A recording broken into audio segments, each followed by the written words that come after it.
2020년 10월 15일 목요일 성경 묵상입니다. 본문은 역대하 10장 12절에서 19절입니다. 본문은 솔로몬 사후 왕위에 오른 르호보암이 세겜을 방문했을 때 여로보암을 앞세운 백성들의 과도한 노역과 징세를 완화해 달라는 청원을 받고 3일 후에 답을 주겠다고 한 그 일의 결과를 보여주는 내용입니다. 12절 3일 만에 여로보암과 모든 백성이 르호보암에게 나왔으니 이는 왕이 명령하여 이르기를 3일 만에 내게로 다시 오라 하였습니다. 약속한 날 왕에게 나온 백성들에게 르호보암 왕이 한 말은 가히 백성들 편에서는 충격적이었습니다. 13절 왕이 포악한 말로 대답할세 르호보암이 원로들의 가르침을 버리고, 여기 포악한 말이란 횡포하고 사나운 말이란 뜻으로 원로들의 지혜로운 훈수를 무시하고 자신의 마음에 딱 맞는 젊은 신하들의 아부성 제안에 도취되어서 강경 자세를 취하는 르호보암을 잘 나타내고 있습니다. 르호보암 왕이 젊은 신하들의 훈수를 따라서 뭐라고 말했습니까? 14절 젊은 신하들의 가르침을 따라 그들에게 말하여 이르되 내 아버지는 너희의 멍에를 무겁게 하였으나 나는 더 무겁게 할지라. 내 아버지는 가죽 채찍으로 너희를 치셨으나 나는 정갈 채찍으로 치리라 하니라.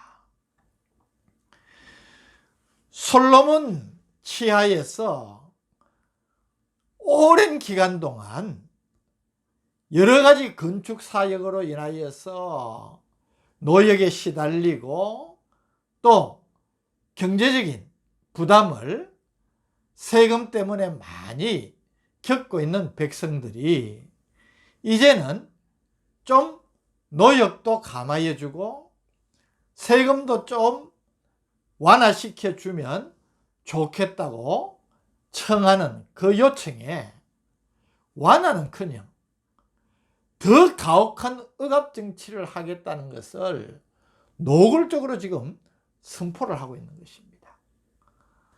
여러분, 백성들에게 통치자, 지도자, 왕이 할 말이 아니지 않습니까? 이 15절은 마지막 부분에서 다시 살피겠습니다. 강압 정치를 선포한 르호보암 왕에 대하여 백성들이 어떤 반응을 보입니까? 16절 온 이스라엘은 왕이 자기들의 말을 듣지 아니함을 보고 왕에게 대답하여 이르되 우리가 다윗과 무슨 관계가 있느냐? 이새의 아들에게서 받을 유산이 없도다. 이스라엘아 각각 너희의 장막으로 돌아가라. 다윗이여 이제 너는 내 집이나 돌보라 하고 온 이스라엘이 그들의 장막으로 돌아가니라. 이 무슨 말이겠습니까? 이들은 격노하여서 이제는 다윗 왕가의 정통성을 우리가 인정할 수 없다는 것입니다.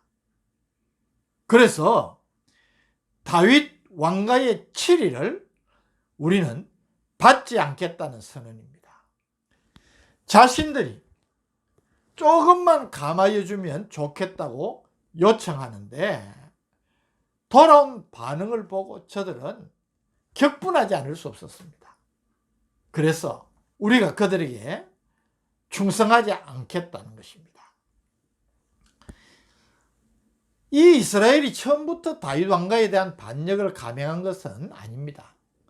우리가 본장 3절 4절에서 확인했지 않습니까? 여로보암과 온 이스라엘 백성들이 르호보암에게 와서 왕의 아버지가 우리의 멍에를 무겁게 하였지만 이제 왕이 이 멍에를 가볍게 해주시면 우리가 왕에게 충성하겠다고 그렇게 말한 것에서 저들의 진심을 알 수가 있습니다. 그런데 3일의 말미를 가진 르호보암이 먼저 솔로몬 왕을 모셨던 국정 경험이 많은 원로들에게 조언을 구했지만 그 원로들의 조언을 마음에 달가워하지 않았습니다. 이 원로들은 사실 솔로몬과 함께 하면서 놀라운 치적을 이루기도 했지만은 그 이면에 가려진 국정의 여러 문제점들을 너무나 잘 알고 있었기 때문에 이제 새 왕인 르호보암에게 백성들의 요청을 조금 수용해 주면 그들이 영원히 왕에게 충성할 것이라고 합리적이고 현명한 제안을 했던 것입니다. 근데 르호보암 왕은 오히려 그 제안은 무시하고 물리치고 젊은 신하들의 제안을 받아가지고 더 강경한 국정 운영을 하겠다고 선포를 한 것입니다. 결과적으로 이 일로 통일 이스라엘 왕국이 분열이 되어집니다. 다윗 왕가의 유다 지파와 사울 왕가의 베냐민 지파가 주를 이루는 남유다 왕국과 이 르호보암에게 이제는 더 이상 충성하지 않겠다고 거부하고 나간 나머지 10지파가 여로보암을 중심으로 북이스라엘 왕국을 건설함으로 나라가 분열이 되어진 것입니다. 이 얼마나 안타깝고 불행한 일이었습니까? 17절 그러나 유다 성읍들에 사는 이스라엘 자손들에게는 르호보암이 그들의 왕이 되었더라. 이들은 유다 지파를 비롯한 베냐민 지파와 가나안 정복 당시부터 유다 지파 기업에 흩어져 살던 일부의 사람들을 말합니다. 이 이스라엘 10지파의 르호보암에 대한 실망감은 너무나 컸습니다. 그래서 18절 르호보암 왕이 역군의 감독 하도람을 보냈더니 이스라엘 자손이 저를 돌로 쳐 죽인지라. 르호보암 왕이 급히 수레에 올라 예루살렘으로 도망하였더라. 르호보암 왕에 대한 이들의 실망감과 이 진노가 얼마나 큰지를 보여줍니다. 그래서 르호보암 왕은 급히 예루살렘으로 도망을 치게 되었고 19절 이에 이스라엘이 다윗의 집을 배반하여 오늘날까지 이르니라. 말씀드린 대로 오늘 본문 가운데 저는 15절의 말씀을 좀 깊이 생각을 해보려고 합니다. 15절 왕이 이같이 백성의 말을 듣지 아니하였으니 이 일은 하나님께로 말미암아 난 것이라. 여호와께서 전에 실로 사람 아히야로 하여금 느밧의 아들 여로보암에게 이르신 말씀을 응하게 하심이더라. 이 말씀은 우리가 참 해석하기 쉽지 않습니다.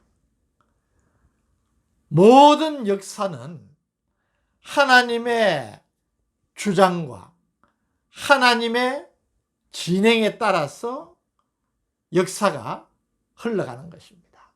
그래서 역사의 주관자는 하나님이십니다. 그럼에도 불구하고 오늘 이 15절의 말씀이 뭘 이야기할까? 르호보암이 백성의 말을 들었으면 이렇게 분열 왕국으로 나아가는 불행한 결과가 없었을 터인데 왕이 백성의 말을 듣지 않고 더 강압적인 정치를 하겠다고 선포하니까 백성들이 저에게서 떠나고 나라가 나뉘어지고 말았다는 것입니다. 그런데 이 일을 하나님께로 말미암아 난 것이라 그렇게 기술을 하고 있다는 것입니다. 본장에 등장하는 여로보암에 관한 자세한 기사가 열왕기상 11장에 나타납니다. 이 여로보암은 솔로몬 왕이 밀로를 건축하고 다윗성을 보수할 때에 그 능력을 인정해서 요셉 족속의 감독관으로 세운 사람입니다. 근데 선지자 아히야가 그를 만나서 자신이 입은 새 옷을 12조각을 찢어서 그 가운데 10조각을 여로보암에게 주면서 하나님의 예언을 전달합니다. 하나님께서 내가 이 나라를 솔로몬의 손에서 찢어 빼앗아 10지파를 내게 주고 내 종 다윗과 예루살렘을 위해 한 지파를 솔로몬에게 주리니 이는 솔로몬이 나를 버리고 우상을 숭배하였습니다. 제사장적인 관점에서 기록을 하는 역대기서는 이런 솔로몬의 부정적인 면을 언급을 삼가하고 있지만은 열왕기서에 보면 안타깝게도 솔로몬이 통치 후반기에 우상을 숭배하고 하나님을 진노케 하였습니다. 그래서 하나님께서 그것을 징치하시겠다는 것입니다. 그 하나님의 뜻을 선지자를 통하여서 여로보암에게 보여주신 겁니다. 솔로몬이 이 일로 여로보암을 죽이려고 했기 때문에 여로보암은 애굽으로 도망을 쳐서 지내다가 솔로몬이 죽고 난 후에 돌아온 것입니다. 이런 배경을 가지고 이 사건을 우리가 주목하면 15절의 말씀을 이해할 수가 있습니다. 하나님의 섭리는 결과적으로는 그대로 나타납니다. 그래서 우리가 하나님께서 이 일을 이루시고자 일부러 르호보암의 마음을 강팍하게 하셨다, 그렇게 생각하면 안 된다는 것입니다. 우리가 살폈지만 이 르호보암은 본래 좀 교만하고 완악하고 성질이 급하고 좀 강한 그런 성격을 갖고 있지 않습니까? 때문에 그는 10지파의 그 요청을 우리가 생각지 못한 방법으로 그렇게 반응을 한 것입니다. 이런 르호보암을 이용하셔서 결과적으로는 하나님의 뜻을 이루시는 방편으로 삼으셨다는 것입니다. 때문에 이스라엘의 분열의 책임이 르호보암에게 있는 것이지 하나님께 있다고 말할 수 없다는 것입니다. 인간의 연약함과 범죄의 결과는 늘 인간 자신에게 책임이 있지 하나님께 돌릴 수 없는 것입니다. 마치 예수님을 배반하여 판 가룟 유다를 우리가 구원받는 일에 공헌자라고 말하는 것과 같은 영적 무지인 것입니다. 그래서 오늘 우리는 이 본문 말씀을 통해서 우리 편에서는 우리가 하나님의 섭리가 이루어지는 일에 선하게 사용되는 것이 축복인 줄 믿고 우리의 삶에서 하나님께 순종하고 하나님을 기쁘시게 하는 삶을 살아가는 것이라는 겁니다. 저는 우리 성도들의 남은 인생이 하나님의 뜻을 이루는 선한 도구가 되기를 주님의 이름으로 축복합니다. 이것이 복된 인생일 것입니다. 오늘 이 말씀을 묵상하면서 하나님께서 선하게 사용하시는 도구와 그릇과 같은 내 인생 되게 해 주옵소서. 소원하시고 자신을 드릴 수 있는 복된 성도들 되시기를 바랍니다. 하나님, 오늘 우리에게 르호보암을 통하여서 귀한 교훈을 주시니 감사합니다. 하나님의 뜻을 이루는 일에 선하게 사용되어지는 도구가 되는 우리의 인생 되게 하여 주옵소서. 예수님 이름으로 기도드립니다. 아멘.